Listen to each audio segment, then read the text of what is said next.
Chapter 5, Declutter. We've seen specialization, how to pick one, the one that you love, and techniques for it. We've seen how to do simplification of life. We've seen spiritualization with meditation. And in this video, we're going to learn about clutter reduction. This is the fourth step of the 6 steps to peak performance. So let's start with why is clutter reduction important? If you want to do anything that's meaningful, that will require some amount of deep work. And if we are cognitively overloaded, meaning if at work we are missing back on our deliverables, at home we are struggling, and we will automatically go into stress. That stress will enable us to not deliver what we want to deliver. And typically, if we want to build skills that are hard to replicate, meaning skills that don't come by easily, but only come by when you push your cognitive capabilities beyond, then you need an environment for deep work. Like Bill Gates, he at times coded non-stop for like many days, right? And J.K. Rowling, for Harry Potter books, she like literally locks herself in a specific hotel, not in her home, and then for weeks, and then she just writes.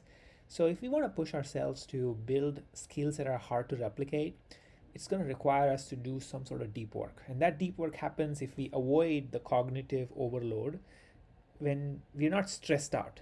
And that would require some sort of a routine. Simplification will take care of that. But the main one is smartphones. How do we declutter ourselves the time that is wasted on our smartphones? Smartphones adds a lot of mental clutter. The use of social media, advertisements on smartphones, various notifications and messaging, it just does not get you to do deep work. So it's very critical if you want to build skills that are important, if you want to create value, if you want to do something creative, if you want to get to original work, any of that will require you to not be under cognitive overload where you are constantly stressed out, and it'll require you to declutter yourself from your cell phone as your step number one. So the first step to declutter is start with your goals, right? Once you've picked your specialization, then you start with listing out what are your goals. And in this, you might have goals that might be nice to have. So the rule here is if it's not a clear yes, then it's a clear no. And Jeff Bezos has shared this regret minimization framework. So in those list of goals, when you prioritize, which is the second step, try to minimize the regrets that you might have, let's say, if you fast forward 20 years or 30 years from now. So prioritize your goals. Take the ones that are the most hardest first. Attack them first. And Warren Buffett, I remember reading it somewhere else, which I can't quote right now properly. He said, take the first three, the most important first three, and actively deprioritize, meaning actually say you will not do the rest. So prioritization is super important. Use set of checklists, right? Don't use your memory for things that can be automated, things that can, a list can help you with. Free up your memory for something that's routine, something that can be automated in a list. Build a memory of cache. Like in computer cache, things that are used as frequently are stored much closer to the processor. Similarly, in our brain, practice multiple times, repeat things that you want to remember multiple times. The reason why I'm doing these videos is so that I can become really good at this content. I read this book, I think a week or two after it was released, and now it's already like end of the year, and I hardly remember reading any of this. So this is my way of making this material my own, and I really want to propagate all of this work. This is fantastic work, and I want as many people to go and buy this book and read it. But build a memory. The way you build your memory is specific to you. You figure out what works for you. Build a memory of cache, and then organize your thoughts, right? Like we all, like in my case, I have this slide deck. I also have which you can find in the comment section, in the description section, the link to this deck. I have the slide deck, I have a document, and I have organized this in currently still in a very haphazard way, but you need some way to organize this information so that when you need it, you can retrieve it. So organize your work and your thoughts. And then, as I said earlier, reduce time on smartphones. Typically, the stats currently, and I've seen my time as well, it's way above like 3 to 7 hours, right, per day. So just imagine how much time is being spent there, and can you reduce it constantly, and maybe substitute that by like half an hour of deep work per day. and then go to 1 hour, go to 2 hours, 4 hours. Develop this habit.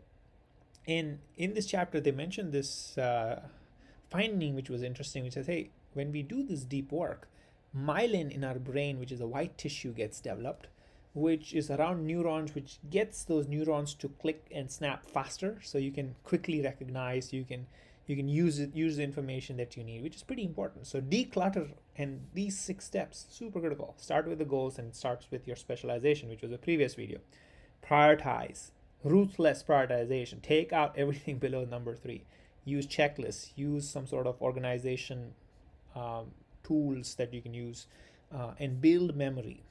Use your time for deep work. Substitute smartphone time. Smartphone is the new addiction, right?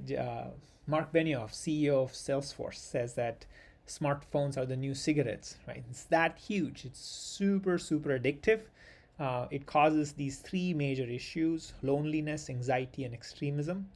So humans are wired to be social, but it's also proved that more use of social media, the more loneliness the person feels. So it feels that we get a small benefit, but the downside is much higher. Anxiety, fear of missing out, FOMO, right?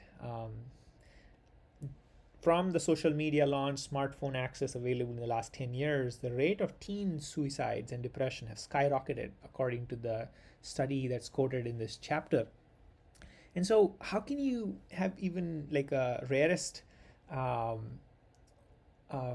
can you even think that you will build hard skills and master hard skill if you are under anxiety, under loneliness, and your emotions are going wild, and you are polarized through extreme ideas? You will not be emotionally stable. You will be spending time and reducing your effectiveness, reducing your attention span.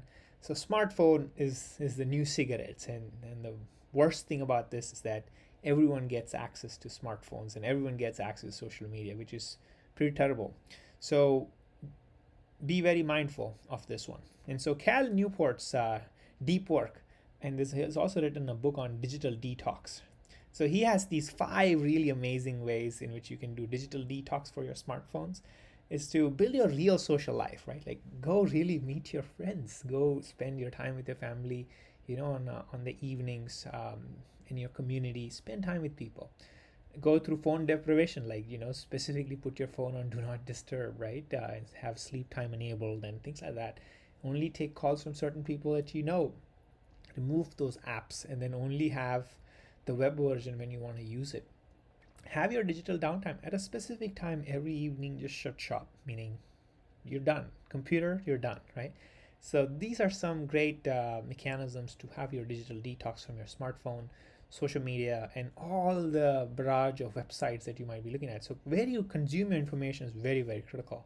And so there are some really good websites like Farnham Street Blog, Financial Times, that the author really recommends. I also recommend the Marcellus newsletter, the 3 long and the 3 shorts, which is available on Marcellus's website. So where do you get your information is very important. All right, so now checklist. This is the final one. So we have 4 questions that we should check. Are we doing everything that we have learned from this chapter, right?